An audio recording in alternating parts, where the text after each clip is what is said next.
Здравствуйте, дорогие коллеги, участники онлайн-конференции ВИЧ 2020. Hello, our colleagues of the participants to the HIV 2020 online conference. Before starting our session today, we would like to give some announcements.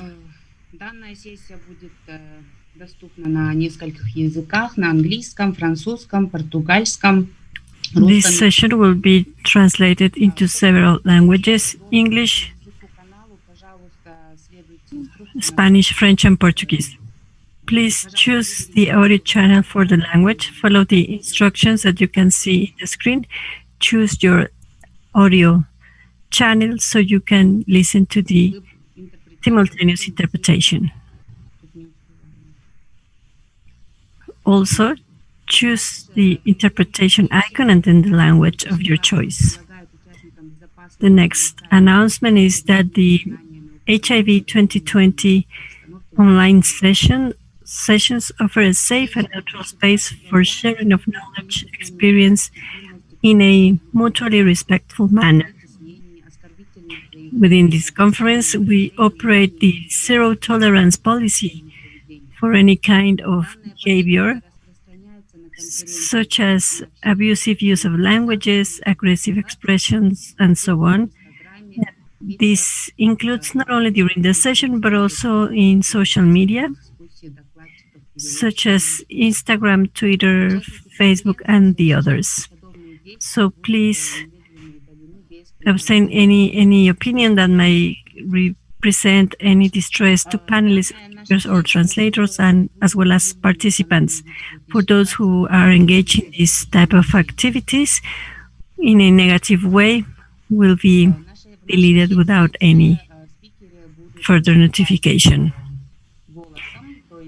During this session, all the participants as well as all the panelists will not be showing their video, just to provide this secure space.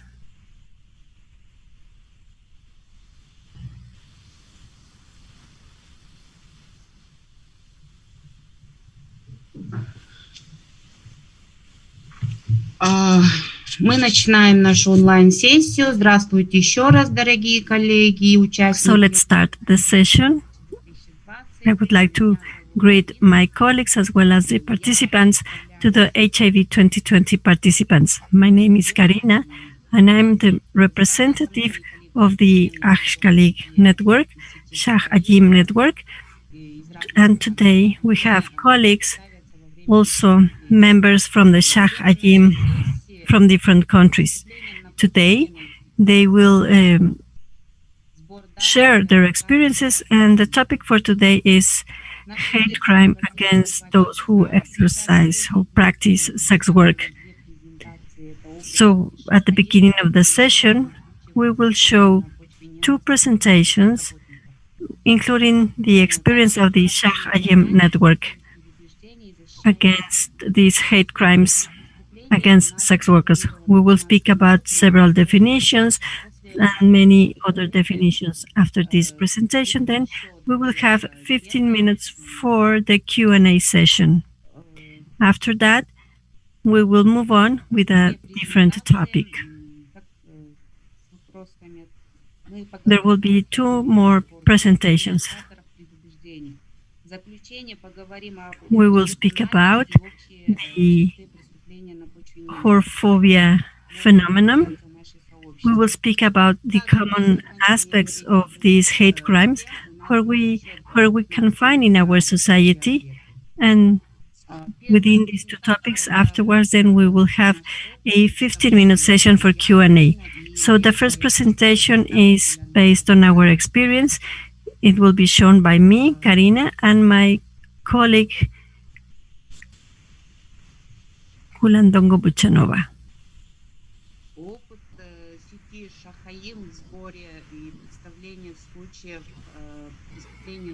The experience of the network Shah-Aym and documenting and taking into consideration the cases of these hate crimes against sex workers is the experience in different type of societies. The Shah-Aym Network, the first group was created in 2009 and then was legalized in 2010. Our mission is to have these recognitions of basic rights as well as those freedoms for people who practice sex work, as well as to reduce the levels of stigma and discrimination caused by violence against sex workers. Nowadays, the Shah-Aym Network joins several sex workers as well as different allies from several countries. So we have different members and as well as volunteers. So hate crimes, in order to be considered as a hate crime, this type of crime should follow two main objectives. First is that the act has to be shown as a crime according to the criminal code, and the second one is that it has to be done under a court. That is to say that a crime, let's say, as such, has included this prejudice motive, and that could be considered a hate crime. So my colleagues will explain in depth this concept. OSCE БДИПЧ – это организация по безопасности и сотрудничестве в Европе, включает 57 государств. The OSCE organization is the Organization for Security and Cooperation that includes 57 countries of North America, Europe, and Asia. Отдел по толерантности и недискриминации. And the Office for Human Rights belongs to this organization. Every year, the Office of Human Rights publishes these reports with regards of hate crimes, and the information for these reports come from the representatives of civil society organizations as well as the intergovernmental organizations. This report is published on November 16th, the International Date of Tolerance. And on a regular basis, these cases are shown in this report. Основные этапы нашей работы. The main stages of the work that we had done in 2012-2013, we developed the first attempts to send our cases to the office, but we weren't able to cover the format, so we didn't have any type of success at that time. By 2014, we were able to prepare a case, and it was this mandatory testing case. It was a massive testing for sex workers, and it happened in December 2013. But we weren't able to send this case because we were trying to fix the relation that we have with the police at that time. By 2015, we were able to send the case, but due to technical issues, that case was not considered. It was not until 2016 up to 2020 that we were able to send our cases, and some of them were reviewed.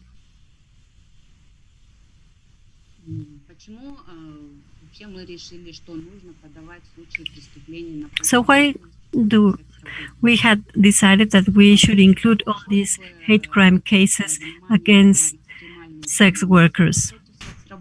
Well, it was just to call the attention on this extreme violence situation for those sex workers, as well as in order not to create that within the agenda of the OSCE, then the topic is also included.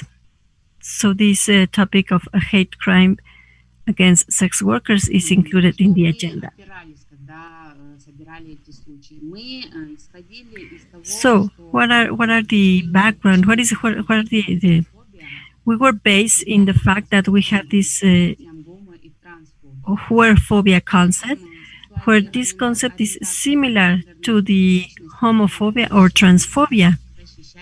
And in this case, sex orientation or gender identity are protected characteristics, whereas we weren't able to find this protected or safety feature that could apply for those who practice sex work.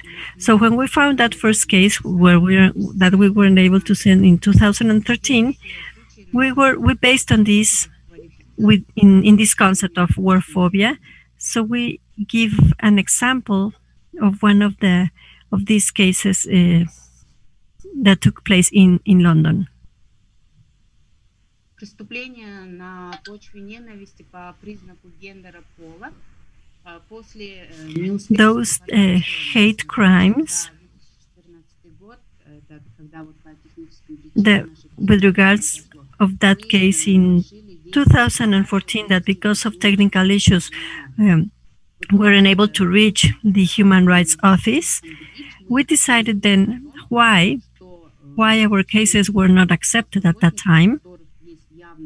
So we started to have this contact with the expert of the ODIHR, and we realized that there were certain criteria that could be useful for us for use them in this case. They told us that we needed to send our cases, but they didn't promise us anything. So by 2015, we were able to change 15 cases that were held in Tajikistan. So by 2016, we were able to handle that. And it was only one case that only one hate crime was included because of this hate based or caused by the nationality of the victim.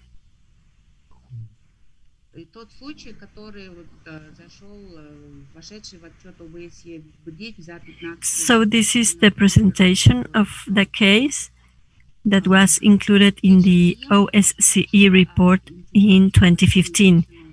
The Shah-Aym Network informed that there was one sex worker and had suffered this blackmail because of her nationality.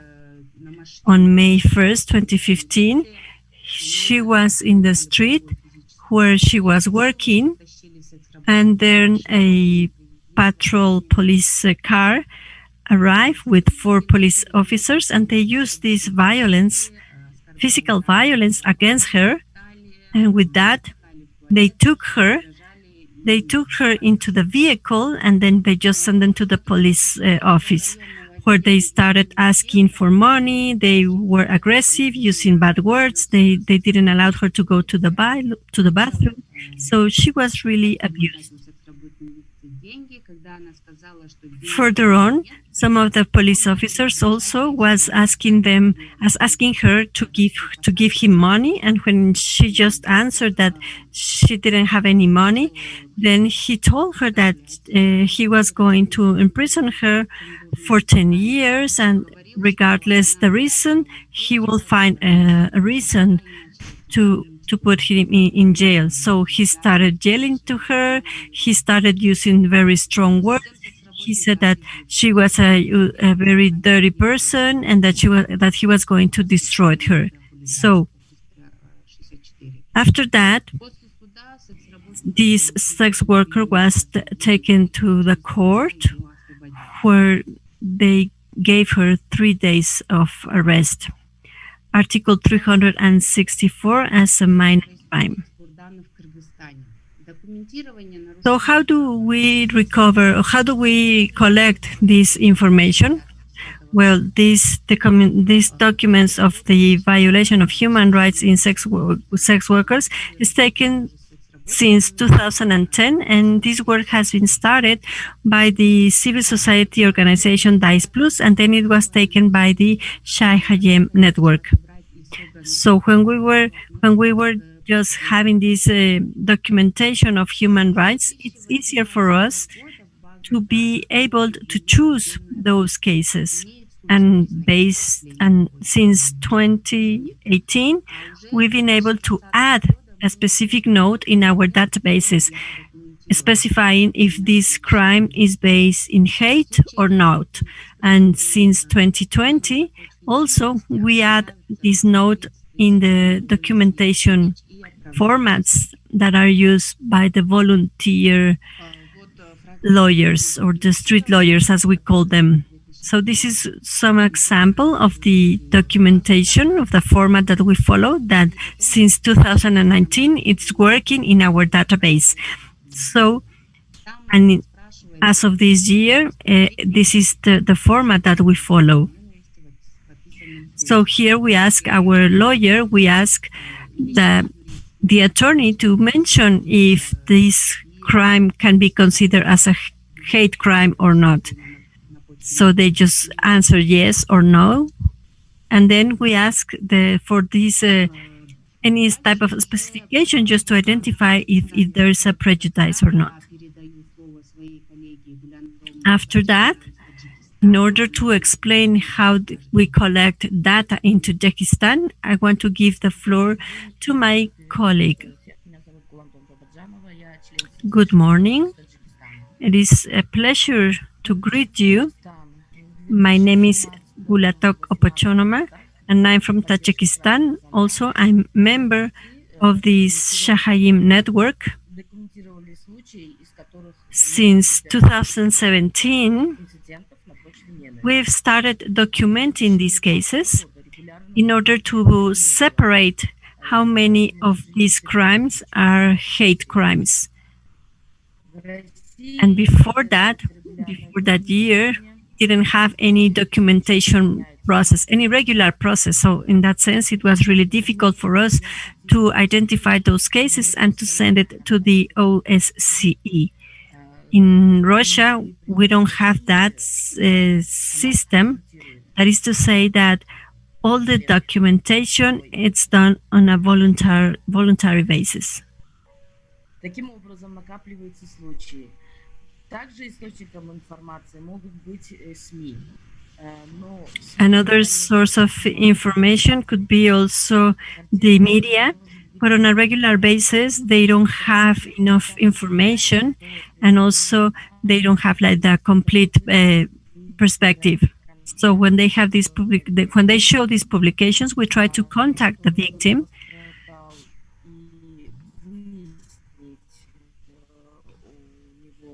So we try to ask them if they need any help, or if they can explain what happened, and if they can give us all the details of the situation. So this way we can understand if this crime is a hate crime or not. In Kazakhstan, the first case was documented in 2019, and on a regular basis, the information is provided by the media. Now, how do we prepare these documents, or as we call them, the street lawyers? In this case, the experience of these street lawyers is really important. So those who document those cases need to have an additional skills training with regards of the technical aspects and research or investigation.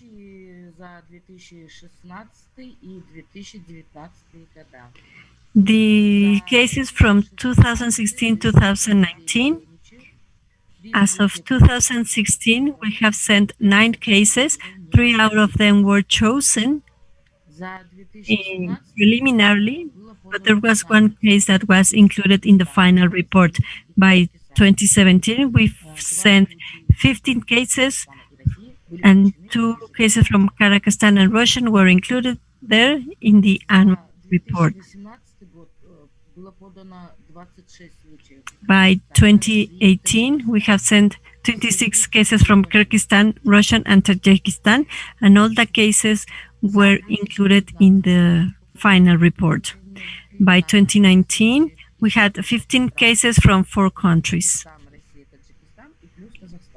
Kyrgyzstan, Russia, Tajikistan, and Kazakhstan.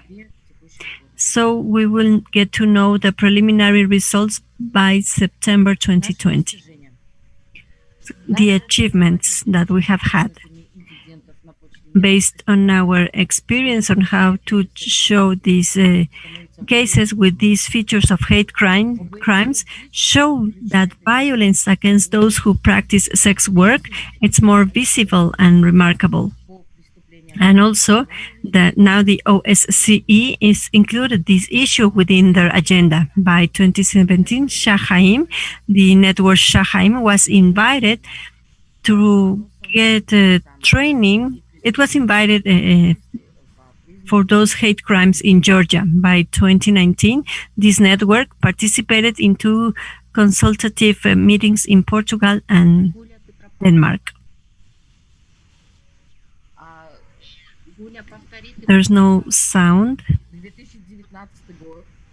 Shah-Aym пригласили на 2 консультативные встречи, которые By 2019, the Shah-Aym Network was invited to 2 meetings, one in Portugal and the other one in Denmark, and they discussed these intersectionality issues as well as the hate crimes issues. I had participated in this Denmark meeting that was last year. I was invited in these round sessions, and we had had several difficulties. How can I say this? As for the preparation of these migration documents and visas, I needed to leave 2 weeks by myself while I was waiting for getting the visa in Russia. So in the future, we're just planning to issue a handbook with regards of these hate crimes, where we will include an aspect so we can consider these hate crimes against sex workers.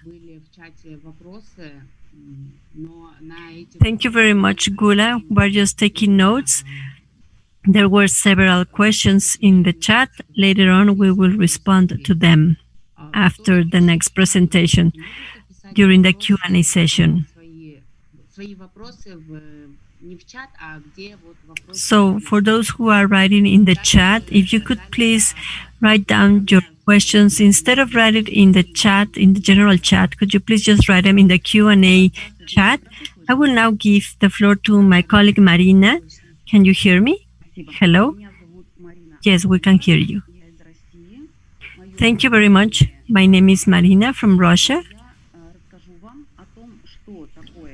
and I like to be named as she, her. Let me speak about the hate crimes with regards of the legal aspects. What are the characteristics? What are the protected aspects from the OSCE, and which of these features represent a motive of a hate crime or prejudice motive? So what are the hate crimes? Well, I think that this concept is really well understood. This definition means that there's a crime and there's a motive.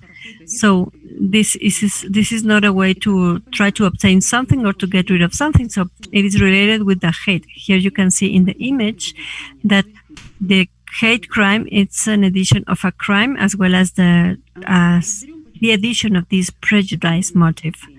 So now let's see more on detail. What is a crime? A crime is an act, or it's an activity, it's an action, or sometimes is the lack of action that it's considered in a state that it's considered a crime, and that can apply in any state or in any country. On a regular basis, these actions or this act are described in the criminal law, and any crime can be turned into a hate crime. As I already mentioned, any crime can be classified as hate crime. It could be robbery, violation, assassination, even some of transit crimes, and what highlights is the cause, the prejudice that goes behind that. So, what are the prejudice motive related with this? These are related with the reason that criminal has and the victim. Why does this crime are practiced? This is not because there is a personal conflict, because the reason mainly is because there's a hate behind that. And the reason speaks about that. Let's say that this is the way on how to treat the other person doesn't belong to that. I mean, it's not against one person, but it's against a group. And that's the lack of tolerance. It is hate related that is expressed towards the group of people that represent this individual or this person. So this hate is not based in any cause on a regular basis, is without any logical. It's difficult to explain. Let's say that a person hates another one just because of that. What are the features or the characteristics of the victims in order to consider a crime a hate crime? Well, in this case, the victims should have certain characteristics. And that is to say that this characteristic is defined by the OSCE, and later on we will describe them. The OSCE, as well as the Office of Human Rights from the OSCE, distinguish several characteristics, protected characteristics. Based on that, we can classify a crime as a hate crime, and on a regular basis, these characteristics are permanent. That is to say that they apply to one person from the date of birth, or they can be permanent in the sense that the person cannot change them, and that is why they suffer this negative treatment. And so what are these characteristics? What are these protected characteristics according to the OSCE methodology? That is the origin, the race or the ethnia, nationality or the language.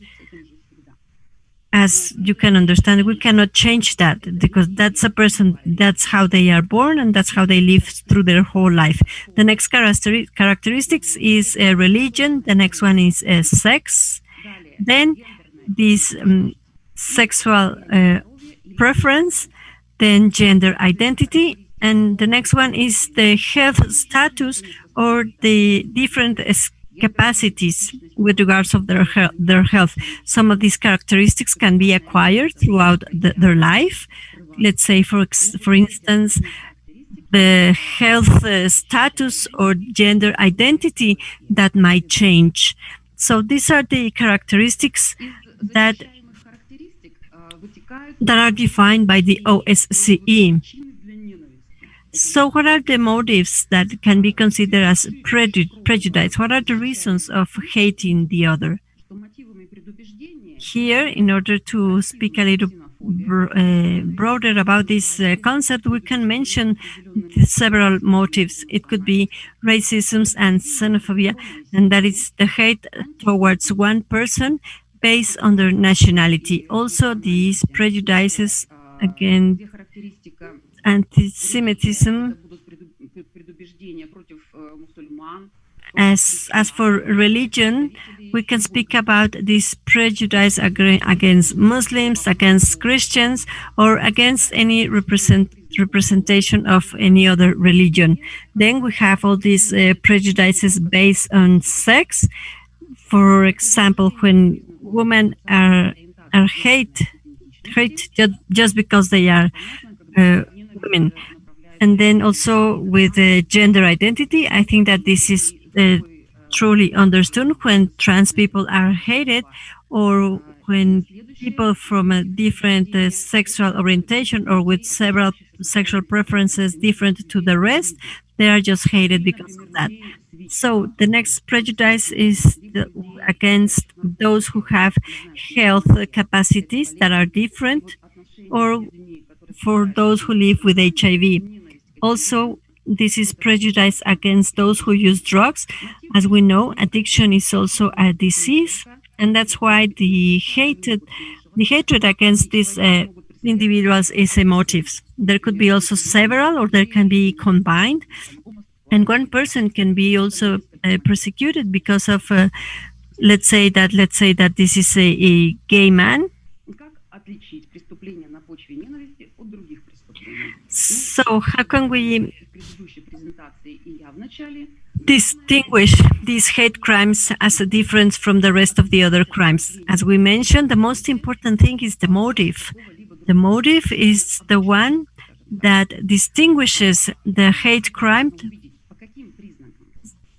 as a difference from the others. So what are the main characteristics, or what are the main features? So we can find that these prejudices are found when we are describing the victim, or when we are describing the aggressor, how they behave, or what are the group they belong to. So behavior of the aggressor can be identified, and then we can say that it's a hate crime. Also, the statements of the victims, the time and the situation that they are living, and then they can indicate that the crime was a hate crime. It could also be that they belong to an organized group, let's say the kingheads, the neo-Nazis. So that can also show that this type of crime can be considered a hate crime. And also, if the aggressor, or if the criminal in this case, if they have this background of these similar crimes, let's say, over a hate crime. This next slide shows the characteristics of the victims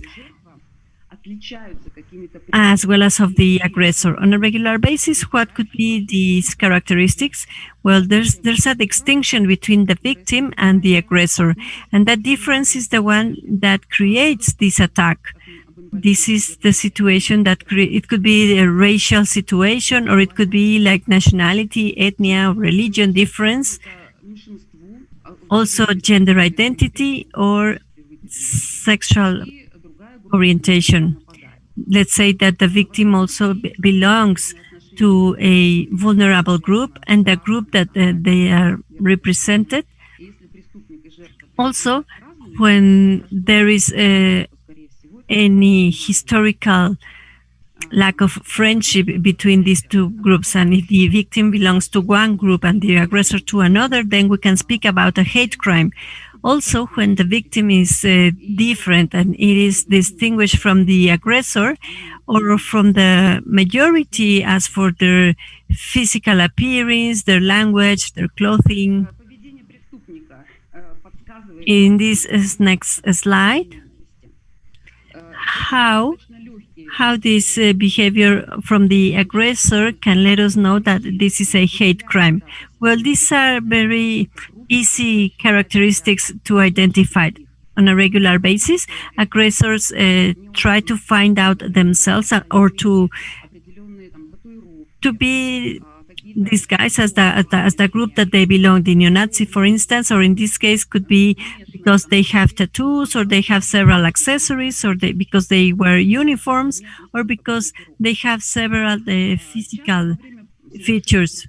Let's say that neo-Nazis that have their heads, and we can say that they belong to an organized group, and that the crime or the attack that they have is related with hate. Sometimes also the words that they use and the actions that they perform also can let us know that they belong to this. Let's say that when they say, let the Jews die, or let's say that the woman should die, and they start saying bad words. So in that case, that indicates that the crime is a hate crime. So if they don't use words, there could be also any gesture that might make a reference of these hate crimes.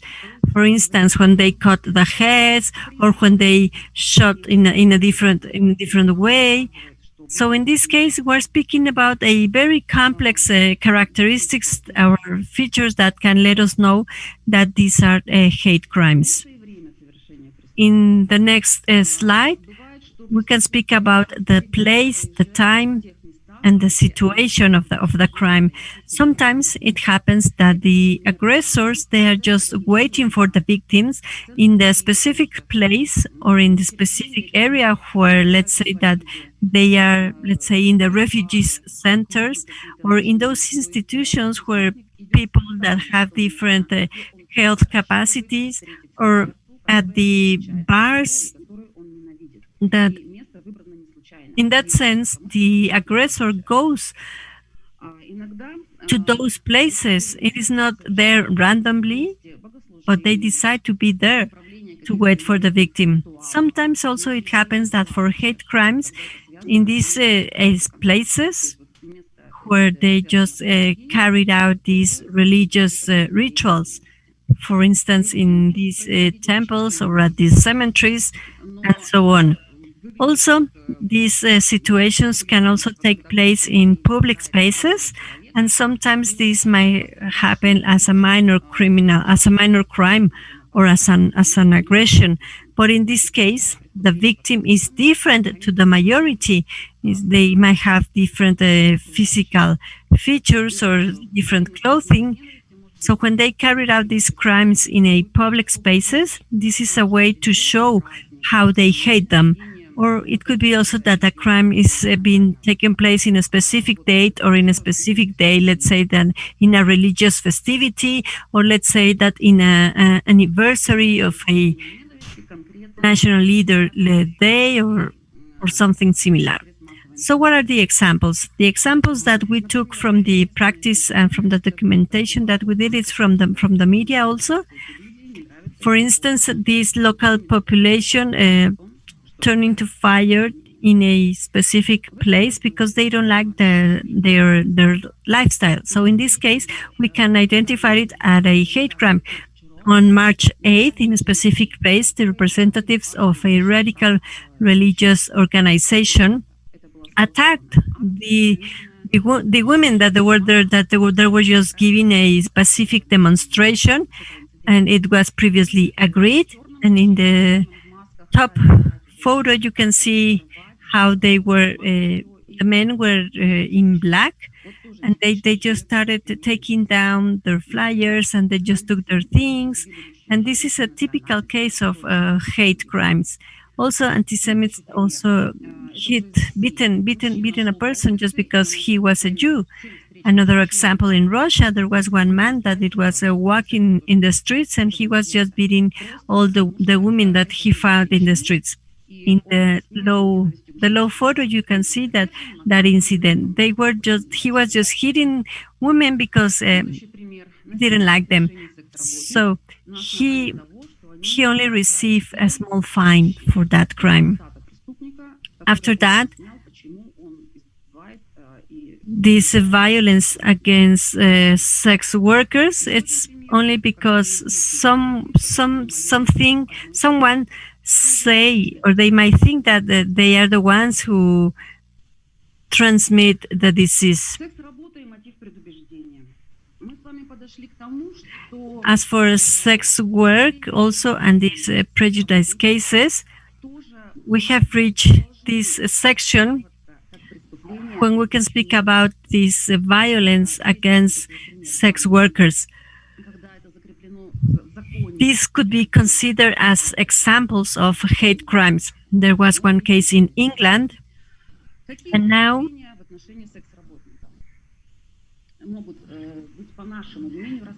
this is already documented. So what are those crimes against sex workers? According to the definition from the OSCE, sex work is not a characteristics that could be protected.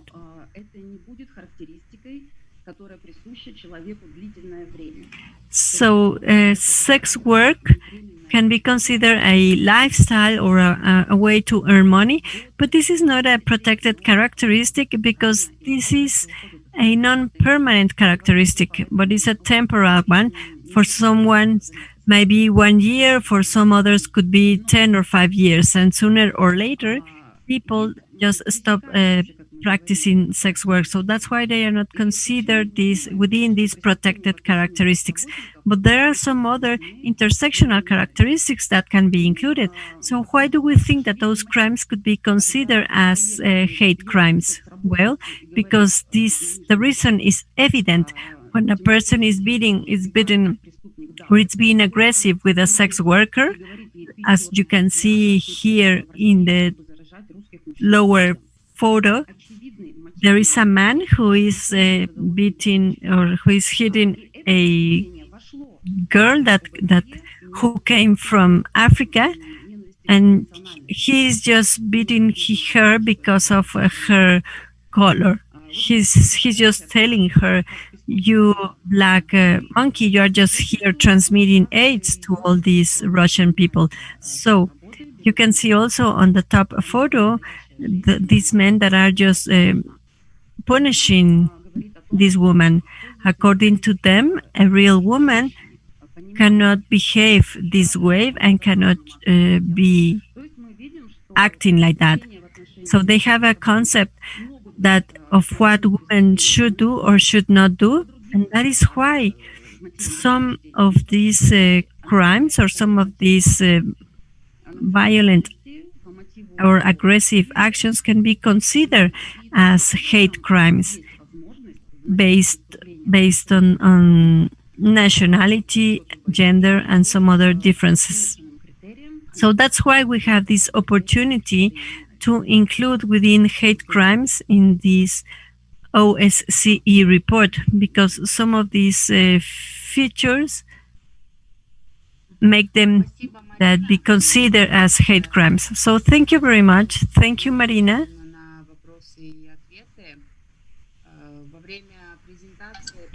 Now we have 15 minutes for the Q&A session. During the presentation, we just received one question, and then they were asking about the details because we weren't able to send this case in 2013. So now I will ask my colleague and friend to explain about this. Good morning. My name. I'm member of the Shah-Aym Network, and I like to be mentioned as she and her. As Karina was saying, in 2013, we started noticing these activities from the police officers, mainly from the police department, against those moral crimes, as they call it, or as we call them, these moral police officers. Also notice that these cases increase against sex workers. We have also collected this information in these cases, but why we were not able to give those cases by that year? Well, from the moment that this moral department, or these moral police officers, as we call them, when they started their activity, we have tried several times to contact them and to have this dialogue with them in order to explain that what they are doing is not correct, what they are doing is wrong. And in many cases, we've been able to find that we have several aggressive reactions from these employees of this department, from this police department.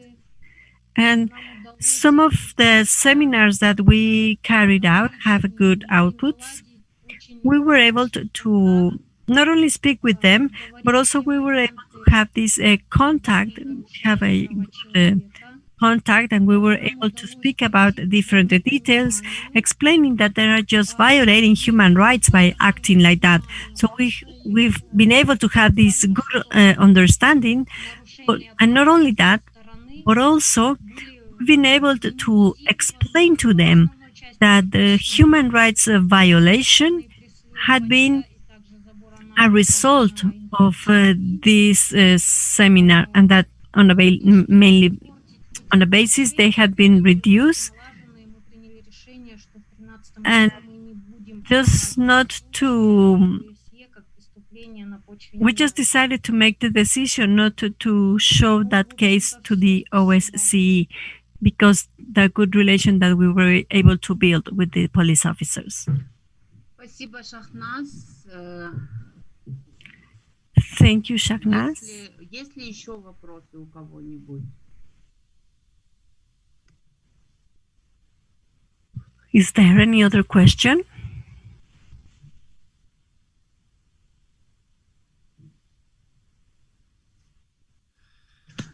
Если нет вопросов, то мы...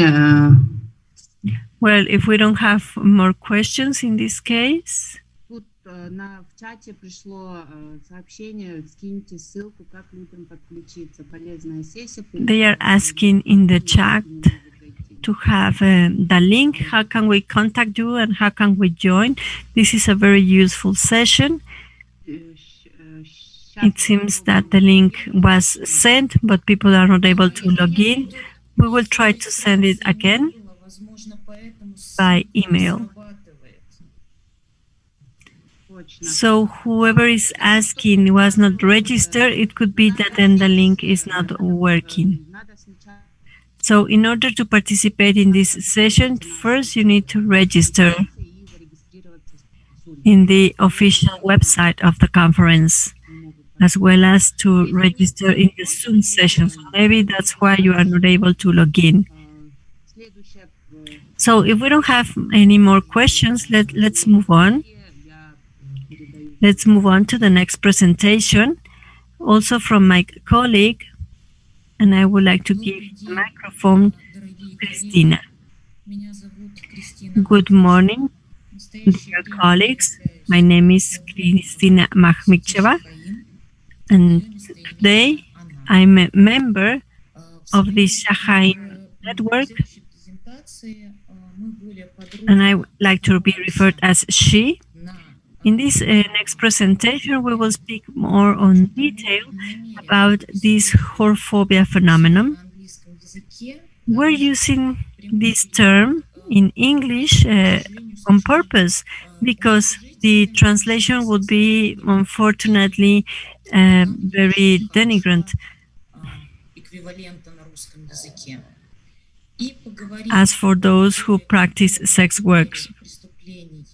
And in Russian, we haven't found an equivalent. So we will speak about this hate criteria to those who practice sex work. So let's see the cases of the practice that we have within this presentation. Let's say that this is a historical information of the experience that we have based on the understanding on what are these hate crimes and how can we convince the OSCE as well as the ODIHR that they should accept these crimes as hate crimes. Well, based on the definition that we have already heard, we have heard this definition several times, but it is important to repeat it in order to follow this logic. This hate crime, it's a criminal crime, plus having this prejudice motive. When we have these two concepts, we are speaking about a hate crime. And what is this prejudice motive? Well, this prejudice motive it's a negative prejudice. It's intolerance or hatred against a specific group. It could be xenophobia, homophobia, transphobia, and many more. And in this case, this intolerance is expressed to a specific group of individuals. And this group of individuals on a regular basis gather together based on a common characteristic. Let's say, for instance, it could be race, sexual orientation, and in this case, this characteristic is known as the protected characteristic. So, let's move on to the next slide.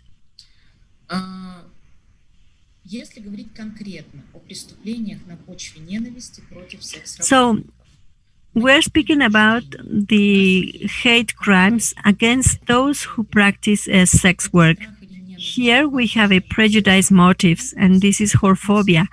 this is the fear towards those male and female sex workers, and it is expressed in a way that they are criticized because they consider them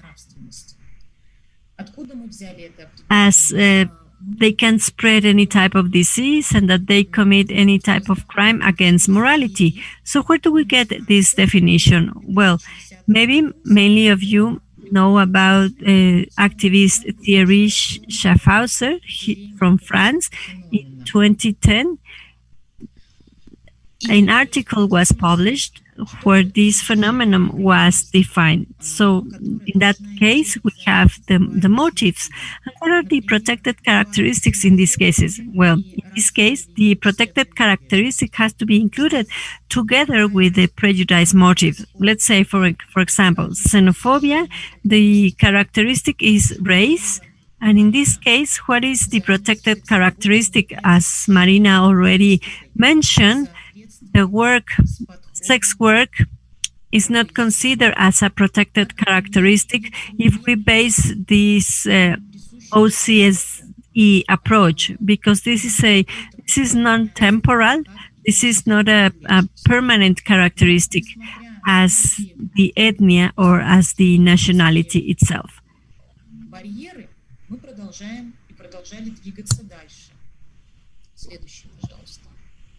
But if we consider these theoretical barriers, so now the conclusion that we have is that there's a prejudice, there is a social group that suffers from these prejudices, and in this case we're speaking about sex workers.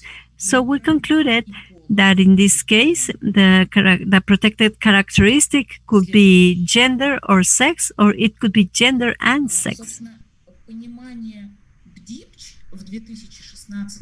Now, the concept of the ODIHR, the definition that they use with regards of hate crime, created by the gender, for instance, in 2016, when this concept appeared, the concept was very, very limited. There was not a specific definition. We needed to explore more in this sense, and it was understood that there were some cases that could be considered as hate crimes. Let's say, for instance, that a person in a school that goes and started yelling aggressive things against women, and then they just ignore the male students, and then he just started shooting towards all the females. So in social media, he included all these messages that he hated women because they rejected him. So without a doubt, this is a hate crime. But life is more complicated than that. An evident case, it is not found so easily.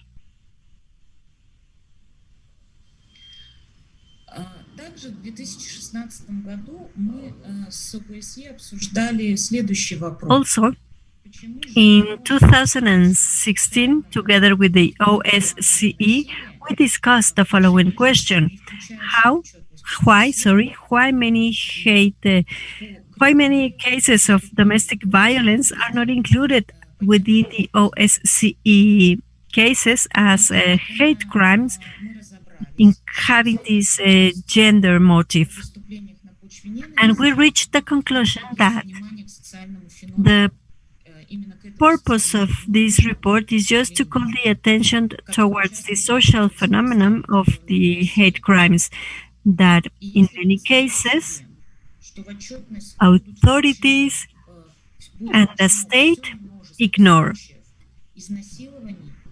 And if we imagine that we include all the cases, let's say all the rape cases as hate crimes, in that sense, all the rest of the hate crimes will be diminished, and then the purpose of the report will be lost, because the number of cases as of sexual rape are thousands, and those of hate crimes are only a few ones. That is why, as it was explained, it is important to preserve this approach towards this hate phenomenon. Мы развивали свое понимание и улучшали темы преступлений на почве ненависти. Так, собственно. So how do we have developed this concept, and how do we understand this term? Together with that, we also, the Office of Democratic Institutions and Human Rights was developing it, and as a result, by 2019, this round sessions was held, speaking about the hate crimes based on this gender motive. So one of the tasks of this round session was to define this phenomenon and to list the different criteria that will allow us to identify in the practice those cases, and also to understand them and to collect information in order to include them in the report. I would like to stop here to speak on detail that during that round session, there was a specific section where we discussed those attacks against sex workers. Было этому уделено отдельное внимание. Это очень важно, что это совершенно другая площадка, другая платформа. We gave a lot of attention to that because this was a different platform where we were able to start this discussion, and this dialogue was open.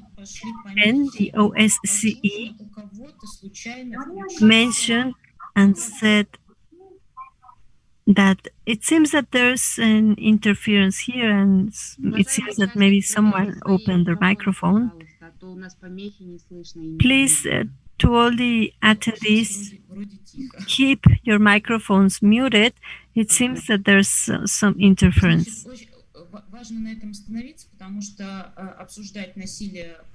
So it is important to stop here and to analyze, because violence towards sex workers in this platform was something innovative and new and important also. Some organizations might not have this experience as for that topic of this intersectionality. Let's say that this combination of trafficking and sex work. So let's move on. During these round sessions, we were able to define those indicators that allow us to understand if this crime is considered a hate crime or not. And so what are these indicators? I would like to stop here, and I would like to go on detail to explain a little bit more what exactly we're speaking about. One of these indicators, for example, the comment from the aggressor. Many times, the aggressor gives these comments towards the sexual behavior of the individual or the woman that practice sex work, because based on his opinion, this behavior does not goes according to the social parameters or social behaviors that they should follow. Another indicator is that they might belong to a specific group. Let's say, for instance, that they mention that they are fighting for the traditional values. And one of the examples, one of these strong examples, is the case of St. Petersburg that was held several years ago. And Marina, within her presentation, mentioned this case. Another criteria is the type of the attack that the aggressor has. In that sense, we can mention that aggressors can, let's say, that they can humiliate the victim. They can take their clothes, They can force them to walk nude in the streets, and also to shave their heads and to paint them, or to put and do many actions, many humiliating actions. And just to conclude, the prejudice motives not only include gender as such, but also sex, and as well as the biological features. Gender as a sexual construction, and gender identity, as well as sexual orientation. As of today, the definition of hate crime based on gender, it's not detailedly defined, so that's why the OSCE is still working on that. Speaking about several examples, these examples show the indicators. The first case was in Kazakhstan, and we're speaking about the words or terms that the aggressor repeat. This was a very standard situation. Let's say that a sex worker was in the street, and then a vehicle arrived, and then some men came out, and then they just took her into the vehicle without any justification. They just treated her very bad. They tortured her, and then asked her to walk barefoot. And in the meantime, the police officers were also giving bad words, telling her that she's a whore, and giving all these bad comments from the police officers. And these legal acts towards this person as a whole can be considered as a hate crime. The next example was given in Russia, and this is a case. In this case, the indicator is the mood or the character of the action itself. In this case, they were not saying anything, but what made this hate crime, it's their behavior. They called two sex workers from African origin, so they asked them to go to this service room from a parking lot, and they just nude them. They took their belongings, and then they just asked them to run in the parking lot naked during the winter. In that case, they were not able to ask for any help or any support. So in this case, we can see that this is a hate crime. Another example is the one that held in Kazakhstan. Here we can see several indicators.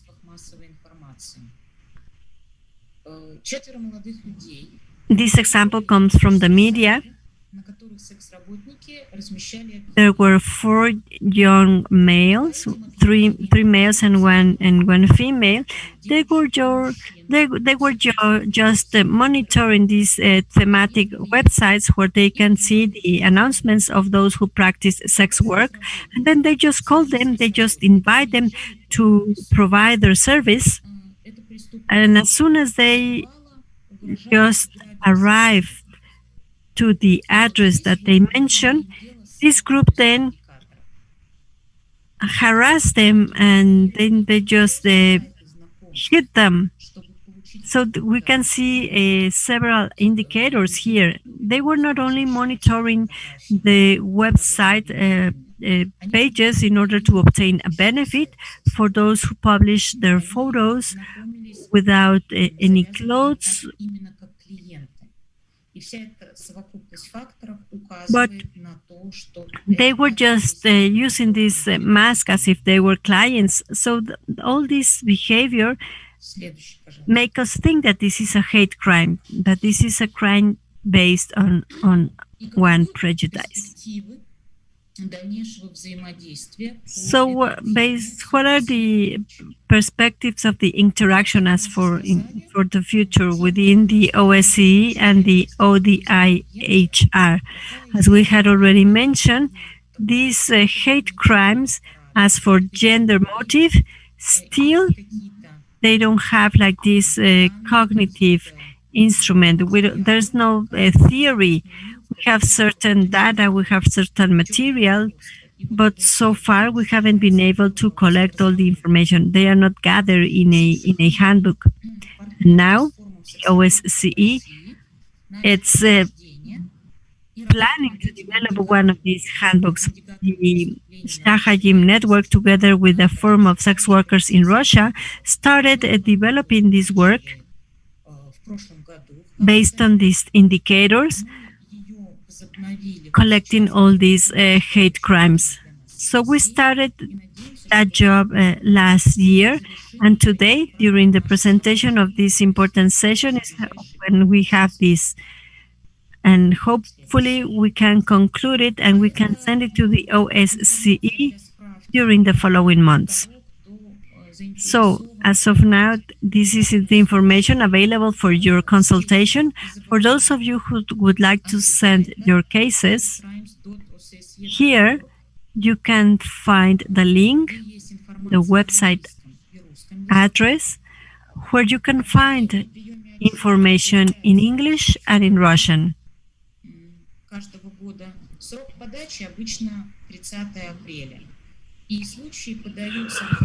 The announcement of the requests of the reports is published in February, and the deadline is April 30. On a regular basis, those cases are included for the previous year. So this year, they are collecting data and cases of 2019. On a regular basis, those cases that were chosen are published in September, and the report is published on the 16th, the International Tolerance Day. Thank you very much. Thank you, Cristina. Let's move on. We had received several questions, and we will answer them once that we finish the next presentation. As I already mentioned, we will have 15 minutes for the Q&A session. So now I would like to give the floor to my colleague, Arthur. Arthur?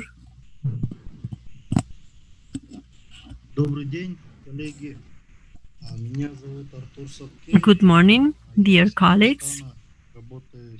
My name is Arthur Sukir. I'm from Kyrgyzstan, and I'm also working at the Shah-Aym Network, and I like to be mentioned as he. Together with my colleague Shanar. Shanar, please introduce yourself. Good evening. My name is Shanar, and my pronoun is she. I also represent the Shah-Aym Network and the Feminita Initiative. Together with Ajanar, we will speak about this phobia against our communities that could be considered as hate crimes. The whorephobia, homophobia, transphobia, narcophobia, and HIV phobia.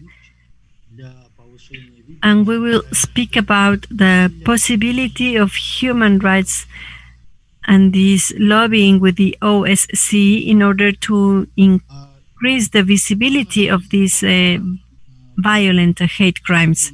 So this presentation had been developed jointly with our partners.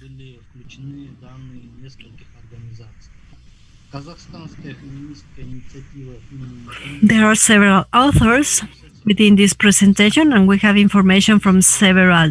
We have the Feminist Initiative from Kazakhstan and the Shah-Aym Network. So what are the phobias? In the previous presentation, we already spoke about this term. Those phobias are those irrational fears against something, and these are also sources of discrimination as well as persecution of individuals. Phobias can include stereotypes, and unfortunately, the maximum expression of phobia are assassinations and these hate crimes. So what are the phobias? We had already spoken about whorephobia. Christina already mentioned this concept. Marina also spoke about it, about whorephobia. Whorephobia is that hate or that fear against those individuals who practice sex works. Homophobia is the fear or the hatred against those who prefer to have sexual relations with persons of the same sex. Transphobia, it's a fear towards trans individuals, and in this case, the term trans is a definition that includes all the non-binary expressions within this transgender spectrum. Narcophobia is the fear against the drugs and also the demonization of drugs and to those who use drugs. HIV phobia is the fear to HIV as well as the source of discrimination for those who live with HIV. So those prejudices exist in our life, in our practical life, and that's why they are important. We had spoken also about racism, xenophobia, and those prejudices against anti-Semitism, and these phobias had been already mentioned, as well as those prejudices, and all together can create these hate crimes.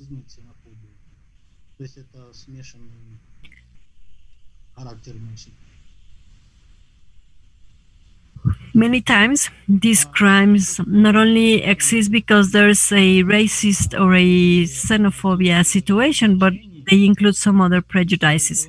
What is intersectionality? Well, intersectionality is this theory, is this research of different forms or ways of persecution or dominion, and the use of the concept of this intersectionality approach means that we can do research of several characteristics and different ways of discrimination that work together.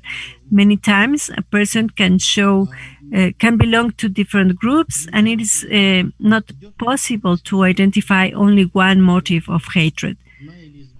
For example, let's say that one immigrant lady of a black color, she's lesbian, and then she comes from a country that lesbians are killed, and she's been attacked. So where do we identify? Is it because of her sexual orientation? Is it because of her gender? Is it because of her skin color? Is it because of her ethnia? So on a regular basis, the wholeness of all these features will be considered the hate crime. This next slide shows you the outcome of a research done in 2018 that was held in Kyrgyzstan together with the OSCE organization and Days Plus. Here we would like to call your attention, and here we show the vulnerability levels of women as well as individuals. In the second column, you can see that it is not only for those female sex workers, but also for female trans, as well as men who have sex with men, or those who have different type of physical capacities, or women from Kazakhstan. Also, the remarkable thing is in this group of individuals and intersectionality that prevails and exists and increases the vulnerability of those who exercise sex work. Here, we would like to share an example. This is one case that happened in Russia. It was a male who received the services of a woman, sex worker. He paid her, and then afterwards he saw how a small bag with some white powder was there. So he started yelling, he started shouting, and he started saying bad words, and he just let her out of the apartment in the middle of the winter. So this case was sent by the Shah-Aym Network for the OSCE report, and this case was included in the 2018 report, but only in one category: sex or gender. Another case, the second case of intersectionality, also occurred in Russia. It's a female that was physically aggressed, and then it was persecuted as a person who used drugs and as a person that lived with HIV.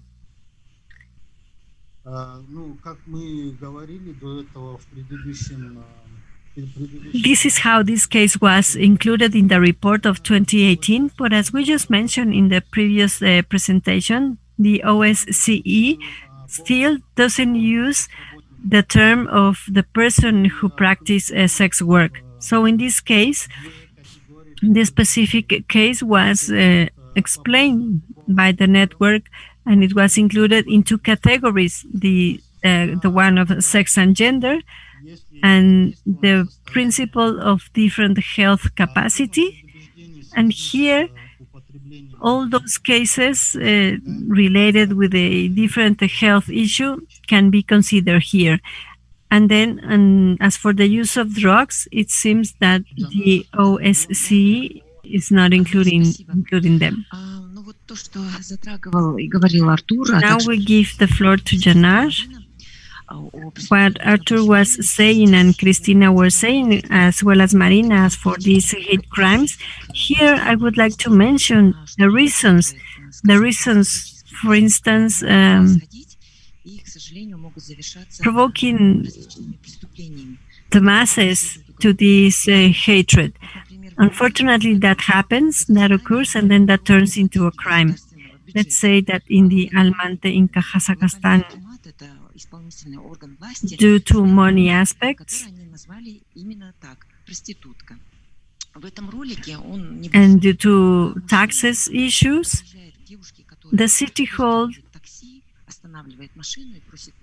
showed a video that's called a prostitute, and in this video a man approaches a woman and she just sits in the car, and then he gives a total discourse on his makeup, her makeup, and her clothes, and then how she is recognized as a that she can be identified as a prostitute. So what's wrong with this video? Everybody has their own opinion, but in this case, the driver of this vehicle turns off the safety of the car, and that represents a threat for the lady. In this case, this was a case of 2018, and then they showed this video. This is a video recorded, and the main actress, the sex worker, is the wife of the author, and then a client approaches to the sex worker, and then he asks for how much for the service. She tells him the price, and then the client starts hitting her. This is a non-governmental initiative, but shows this behavior, this regular behavior, that it is fine to hit them. So this whip is used in different type of religious rituals. So here it is shown that easily someone can whip a person that practices sex work. So they show this case, and the director of the State Department Almas Satubai, said that he doesn't see any failure or any mistake in this video. As for this hatred discourse, this is Article 174 of the Kazakhstan Republic Criminal Code, and this article applies at least for those cases based on nationality or class, but it doesn't apply for other groups such as sex workers or for LGBTI community. So there was no way to punish, legally speaking, to those individuals who were mentioned previously. Here we can see how this article is not being applied. In this next slide, it is important to highlight that let's not confuse these, that it is not the same, the hate discourse or the hate crime, but this hate discourse can create the environment, can create and can provoke the hate crime itself. So here we mention several aspects. Many times these two terms, or these two definitions are confused. And both definitions, both concepts just show hatred and intolerance.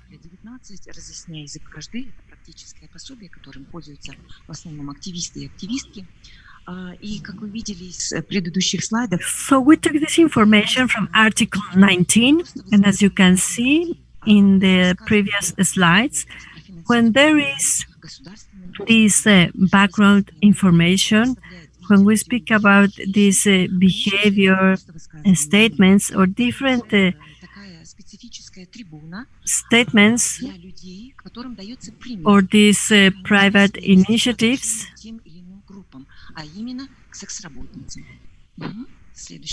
as an example of how can you treat several groups or several people, for instance, those who practice sex work. Next slide, please. Here in this slide, we can see the analysis of those cases of hate crimes. These are data from the Shah-Aym Network and from the Forum of Sex Workers in Russia.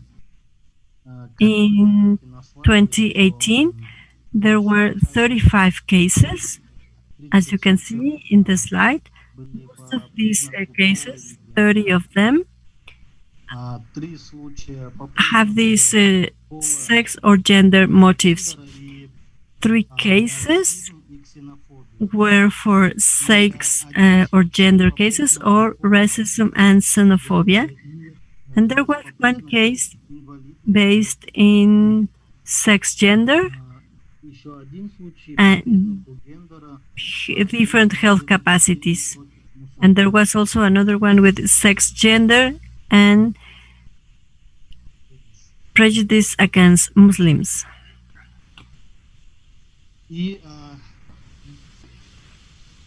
Мы хотели бы привести возможности совместной адвокации в отношении ОБСЕ БДИПЧ. Now we would like to mention the possibilities of a joint work in order to defend rights together with the OSCE as well as the ODIHR. And this is some of the cases shown in some of the annual planning meetings of the OSCE, the conferences, and several seminars. The participation of educative events and this joint monitoring of these hate crimes. The OSCE is also working in the trafficking area In this case, we see here the intersectionality between the people and those who practice sex work, and that we can work together. So thank you for your attention. Thank you, Artur and Janar. We had finished with our presentations, and now we have some minutes for the Q&A session. We see that there are several questions. Now I would like to give the floor to my colleague Shahnar. So she will answer the question on detail. And the question is if there were so many cases in Uzbekistan. Good morning again.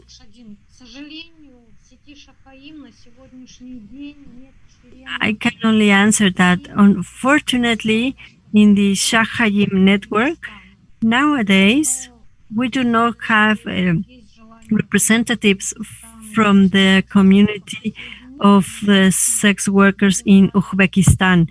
But if someone would like to join the network, it will be very, very useful for us. As for the cases that were shown to the OSCE, yes, there was one case. There was one hate crime based on the nationality. That was the motive. Because the victim, it was a female and she had this Uzbek nationality. The region, mainly the south region, most of the women that practice sex work come from Uzbekistan. And many hate crimes were against them. Nowadays, we have only one case registered and only one case submitted. Thank you. I will read the next question, and I would like to ask Christina to read it and to answer the question.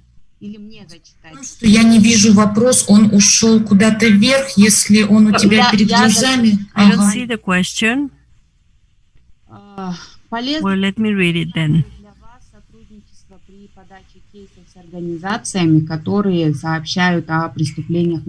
Is it useful for you to have a collaboration with some other organizations that work within the field of hate crimes against other key communities or other vulnerable groups? And if you can share with us the experience that you have had with other groups. Yes, we have this type of collaboration with some other groups, and it will be also important to stop and talk about the first steps. And the decision to gather and to collect these cases of hate crimes was because we received the information from a specific organization, from the LGBT organization that was far away. That was in 2012. It took us along to prepare this case. And as for the current collaboration that we have, it is important to continue with it, because for sex workers, for trans sex workers, they suffer a lot of different type of violence. They suffer cruel cases and severe cases compared to the cisgender female. So that's why it is important to have this collaboration, and that's why also we keep on working together. As for the collaboration where they report on those hate crime cases based on nationality, as of today, we don't have that experience, but in general, the last presentation from Artur and Janar, it is because it is related with this intersectionality topic, that despite this direct action, we can see the prejudices that exist towards those four communities that we mentioned already. Many times these stereotypes go together, and they are given against one person that can be included with several characteristics. Let's say that they use drugs, or that they live with HIV, and many more. So in general, the idea is to gather our efforts and to keep on working against these hate crimes. So thank you very much. Thank you, Christina. And it seems that there is another question. I would like to give that question to Marina. Let me read that question. Can you see it, or should I read it? Yes, I can see it. Let me read it.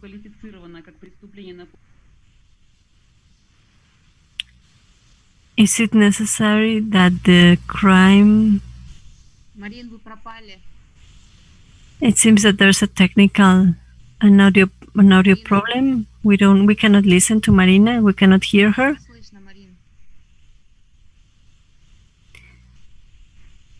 We're not listening to you, Marina. We cannot hear you.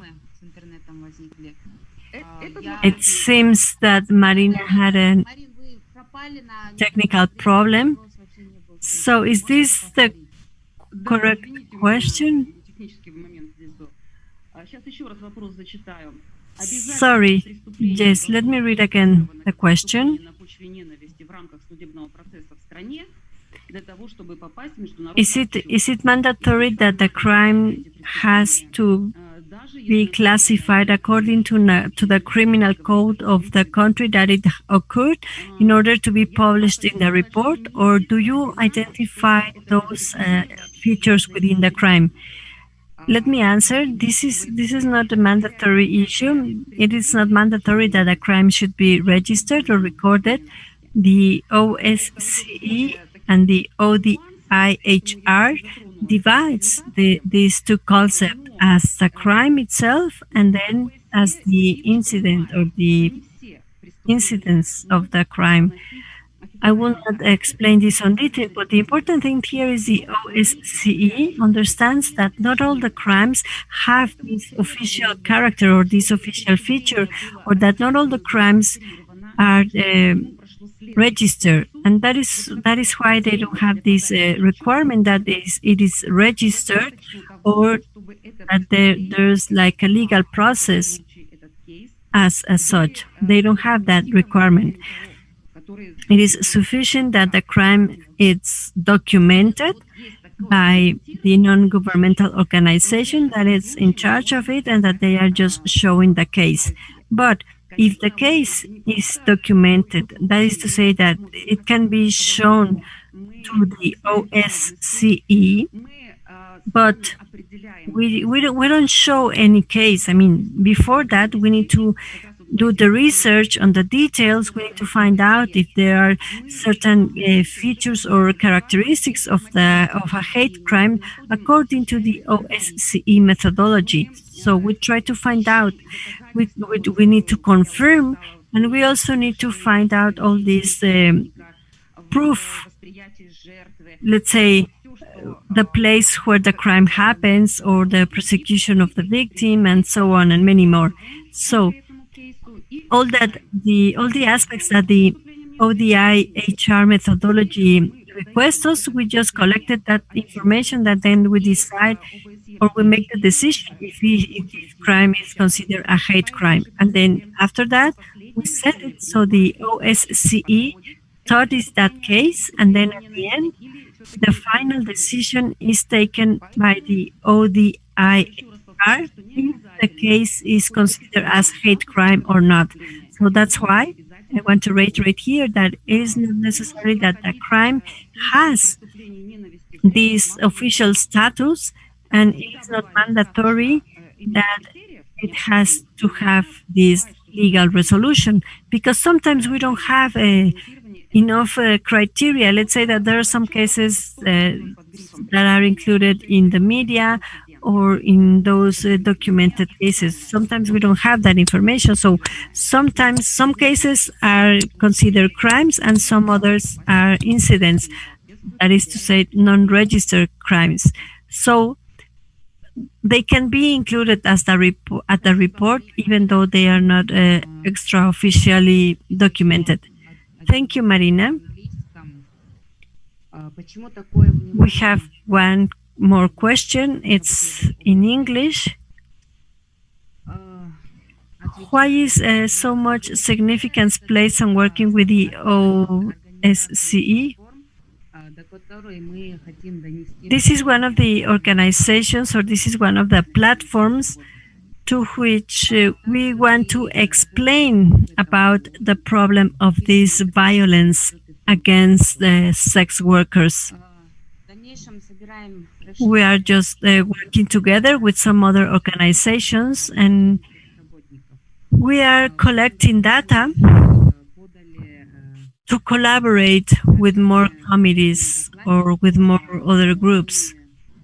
This year we have also sent this message, and we have sent the report on the situation of those sex workers. Shahnaz, it seems that there's another question for you. It is about security. How you provide this security of those participants from this movement in your countries? Because why did it take longer for the first case? And if you had received any type of negative reaction from the government or from the state against you or against those who practice sex work? Yes, well, security is a very important aspect, and to guarantee security for all the participants, it's very, very difficult. We are trying to track those cases in the country members of the Shah-Aym Network, in the conferences, in the sessions. In this case, what we can do is that those cases are given by a member from other country, let's say a country that is less prosecuted or less aggressive in that sense.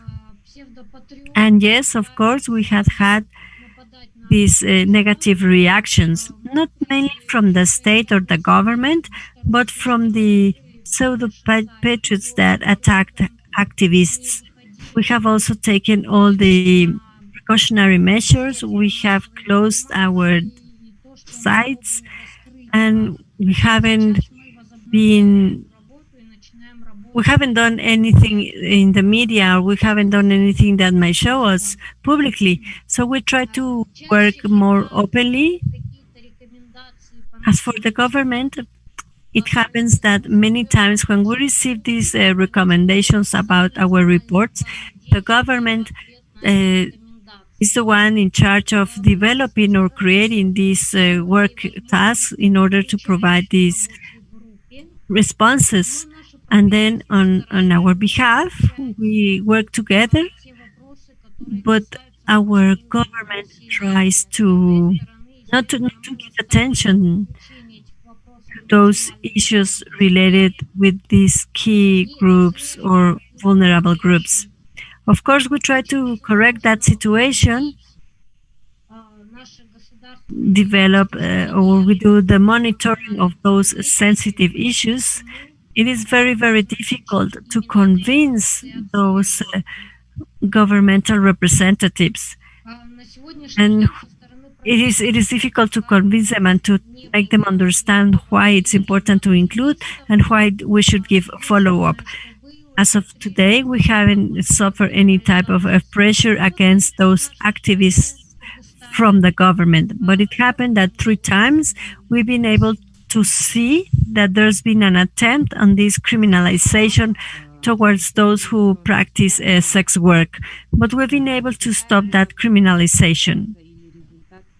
Another question from the chat says that what was the practical benefit or the result of presenting those cases to the OSCE?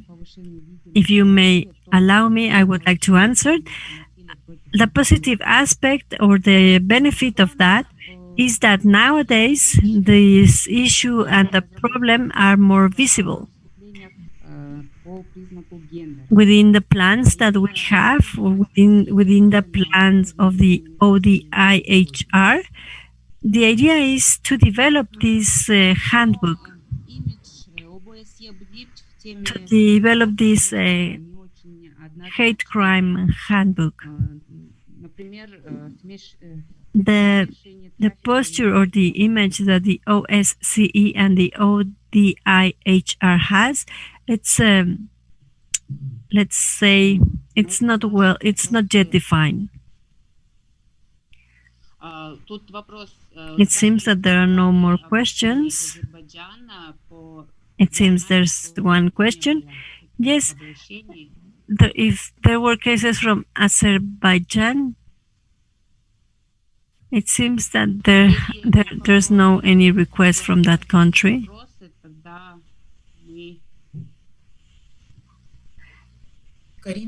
Anybody else that might have some questions? Пропустила, да, тут в чате тоже писали, можете ли прислать презентацию. It seems there are no more questions, but someone is requesting if you can send the presentations in Russian and in English. Unfortunately, we don't have them in English, we only have them in Russian. Если у наших у нас еще есть время, если у спикеров есть еще что-то добавить. We still have time. If our panelists would like to add something, we can open the microphone for them.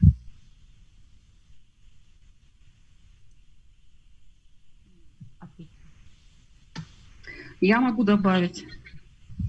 Да, прошу, Марина. I would like to add something. Yes, Marina, you can speak. И представитель Российского форума секс-работников. Я хочу добавить I am Marina. I mentioned that I belong to the Shah-Aym Network as well as to the sex workers networks from Russia. I would like to say that the relevance of this collaborative job with the OSCE is because we want that those crimes against the sex workers are considered as hate crimes. For instance, in England, there's the precedent that when a victim is a person that practices sex work, that speaks about the fact that the aggressor picks that person because that person doesn't have enough resources to protect themselves, and that means that he or she is a vulnerable victim. So in this case, if the government considers that the crime against those who practice sex work are more serious crimes, that will be a positive aspect for us because we or sex workers are more vulnerable and are less protected. That is my personal opinion. It seems that there is another question. Would you like to read it, Christina? Can you read it because it is in English? I see a question in Russian. Получается, на первый вопрос, почему мы не подали в 2013 мы ответили. The first question is why we haven't sent those cases from 2013. We already answered that question. And the next question is that in Ukraine, there are some helpers from the police officers. They're really strong individuals that they just stand in front of the drugstores, and when some of our people go and buy some medication, they just take the medicine out of them, and then they just hit them. And this can be considered as a crime for those who use psychoactive substances. Well, this is a very complex situation because recently we faced a case in Russia, and within some of the presentations, this case has been mentioned when a lady just arrived to provide sex work service, and in her bag there was a small bag with this white dust, and then the client started insulting her and started shouting and telling her that she's a prostitute and some other bad words. So this case was classified by the OSCE as a gender aspect, but those comments related with this offensive term were not considered for this case. So in the meantime, the OSCE doesn't consider this as a crime. They are not including these cases within their reports. So that gives us an idea that we should keep on working. There is also another case here with these protected characteristics, such as this health special condition. This could apply in this case, but we might need to find another category or another characteristic where it is important to include those individuals who use drugs.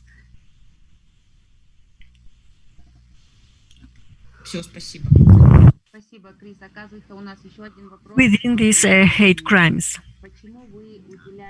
There's another question that we haven't answered.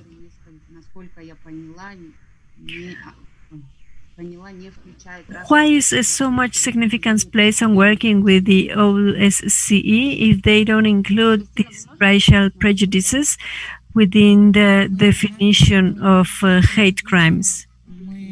Christina, can you answer this? We had already answered this question. Maybe we didn't give so many details on these racial prejudices. In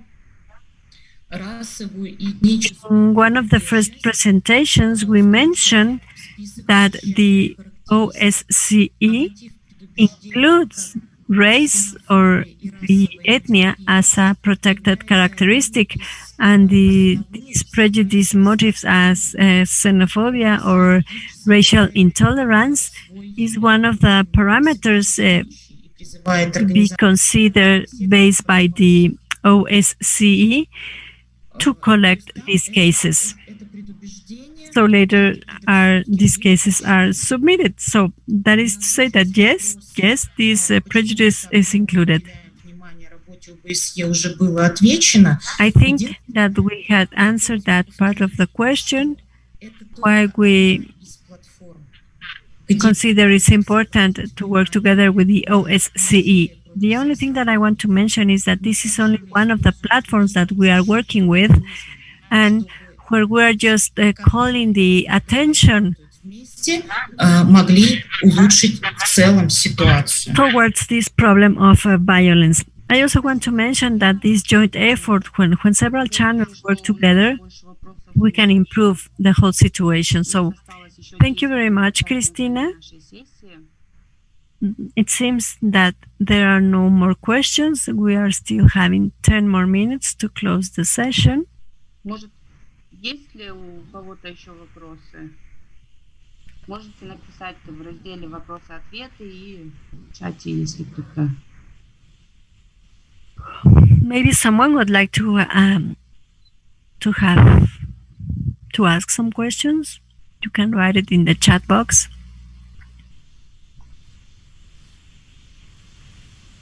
Ага. Один вопрос поступило. Это вот продолжение вопроса, Кристина. So we just received one question.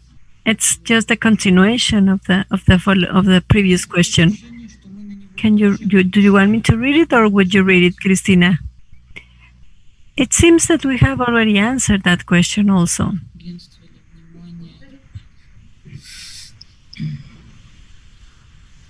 Может быть, мы не до конца понимаем смысл вопроса, мы на него частями уже ответили. Maybe we haven't understood the essence of that question because well, we have answered it twice. Возможно, вот есть еще у этого вопроса часть, которая связана с отвлечением внимания от мест. We haven't mentioned the part that it speaks about taking away from the local community members and activists, taking away that spotlight. How do we collect those cases? Well, simply we are just in front of the computers, and as we mentioned in the first presentation, we document those cases. And while we document the cases, we offer the services, we offer the lawyer services to the victims. We also provide the counseling in some other aspects. Let's say that they need something else, and based on that, we try to find out or to provide care and attention, and in that sense, we can identify if this crime can be considered as a hate crime. And once that we have all the pieces of information, then we just include it in the report. So the thing that it's important for us is the care and attention that we can give to the victim. Согласен ли человек на включение в статистику данного факта? Или он вообще ни на что не согласен? There's an important aspect here. For instance, let's say that the person agrees that we can include their personal data in the report, or it seems that they don't want to be publicly shown. In those cases, we do not document the case.